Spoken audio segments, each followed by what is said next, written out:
warahmatullahi wabarakatuh. Wassalatu wassalamu ala sayyidina Muhammadin nabiyil ummi wa ala alihi wa sahbihi ajmain, amma ba'du. Salawat serta salamnya senantiasa kita limpahkan ke junjungan kita, Nabi besar kita, Nabi besar Muhammad sallallahu alaihi wasallam, dan keluarga-keluarganya dan sahabat-sahabatnya yang dimuliakan oleh Allah Subhanahu wa taala. Semoga kita semua yang jauh di sana, saudara, teman, kaum muslimin wal muslimat dimanapun berada, semoga yang melihat channel kita ini, yang melihat channel kami ini mendapatkan keberkahannya Allah Subhanahu wa taala. Amin amin ya rabbal alamin. Saudara-saudara kaum muslimin rahimatullah, kita mengupas tentang di akhir zaman ini, di zaman ini begitu hebatnya godaan-godaan, huru-hara, dan yang lain-lain. Itu semua sebenarnya ujian yang datangnya dari Allah Subhanahu wa taala. Kita diberi hawa nafsu oleh Allah Subhanahu wa taala, dan kita cuman bisanya mengendalikan hawa nafsu, bukan untuk mengikuti hawa nafsu. Jikalau kita mengikuti hawa nafsu, naudzubillah min dzalik, jadi kita sudah terperangkap oleh godaan syaitan yang sekiranya dimurkai oleh Allah Subhanahu wa taala. Mudah-mudahan saudara, teman, kaum muslimin wal muslimat dimanapun berada, jangan sampai mengikuti dan terperangkap oleh godaan syaitan yang terkutuk. Godaan setan, contoh di akhir zaman seperti begini. Godaan setan yang datangnya dari berbagai macam cara, melalui dari teman yang sekiranya menjerumuskan ke hal-hal yang sekiranya tidak baik, melalui dari saudara yang sekiranya menjerumuskan tentang pedoman-pedomannya mengikuti dengan jalur setan. Maka pedoman-pedoman setan yang mengajak ke jalan yang menyesatkan, maka tinggalkanlah yang seperti begitu.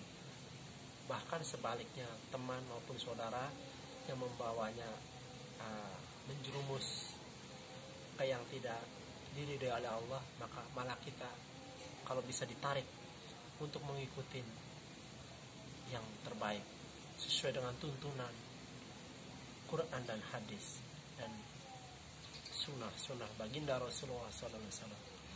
Amin amin ya rabbal alamin. Contoh di akhir zaman ini banyak sekali bermunculan di mana-mana tentang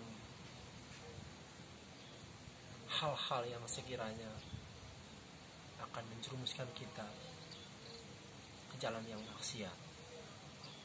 Contoh seperti kita mengikuti orang yang sekiranya belum jelas tentang ilmu yang dituntunnya, yang digalinya. Jadi kita harus benar-benar mengikutinya dengan pasti, yang sesuai dengan firman Allah, wa ma khalaqtul jinna wal insa illa liya'budun. Tidak aku ciptakan jin dan manusia melainkan untuk beribadah. Jadi niatkannya kita untuk ibadah, dan kita menuntut ilmu sekiranya harus benar-benar teliti, tidak untuk sekiranya asal-asalan, serampangan gitu loh. Nah, kita harus ada mursyid, ada guru yang benar. Maka kita insya Allah, kalau kita benar mengikuti ajaran-ajaran sesuai sunnah-sunnah baginda Rasulullah, baik maupun di pesantren maupun dengan yang lainnya yang sekiranya mengikuti pedoman baginda Rasulullah SAW dengan sunnah-sunnahnya, insya Allah itu yang benar. Tapi sebaliknya, kalau mengikuti yang hal-hal yang di luar itu, jangan diikutin, karena itu di dalamnya akan menjadi terperangkap oleh godaan setan, dan di dalamnya setan begitu senang terhadap golongan-golongan yang sekiranya jauh dari Quran dan hadis dan sunnah-sunnah baginda Rasulullah SAW. Saudara-saudara kaum muslimin yang dirahmati oleh Allah Subhanahu wa taala, di diri kita ada akal pikiran, hati, dan hawa nafsu.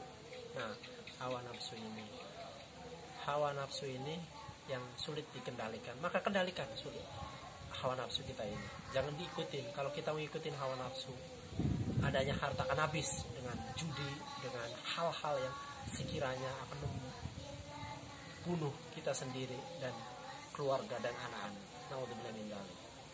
Tapi sebaliknya, kalau kita mengendalikan hawa nafsu, tentunya kita berpikir, otak kiri otak kanan kita berpikir mana yang hak dan mana yang batil. Yang hak semata-mata untuk ibadah, dan insya Allah janji Allah surga. Tapi sebaliknya, kalau kita memilih yang batil, naudzubillah min dzalik, itu salah, dosa, berbuat maksiat, nah itulah yang akan menjadi golongan perangkap golongan setan, dan sekiranya nanti akan dilempar ke api neraka, neraka sakor, neraka yang paling bawah, intiknya neraka. Naudzubillah min dzalik. Di neraka kelak nanti itu benar-benar akan bersusun-susun api neraka itu dan memanggil-manggil orang yang akan masuk di dalamnya gitu. Contoh orang yang sudah ditentukan oleh Allah sesuai perbuatan di dunia ini, karena menyembah, mengabdi, memuja-muja tentang harta duniawi yang sekiranya harta tersebut akan menjerumuskan kita dengan cara yang tidak baik. Maka carilah harta dengan yang benar-benar diridhoi oleh Allah Subhanahu wa taala, sehingga kita untuk bisa berangkat ke tanah suci, untuk membangun rumah, untuk menafkahi anak dan istri, semuanya itu dalam lindungan Allah Subhanahu wa taala dan para malaikat. Demikian tentang kajian di sore hari ini, semoga ada manfaatnya. Wassalamualaikum warahmatullahi wabarakatuh.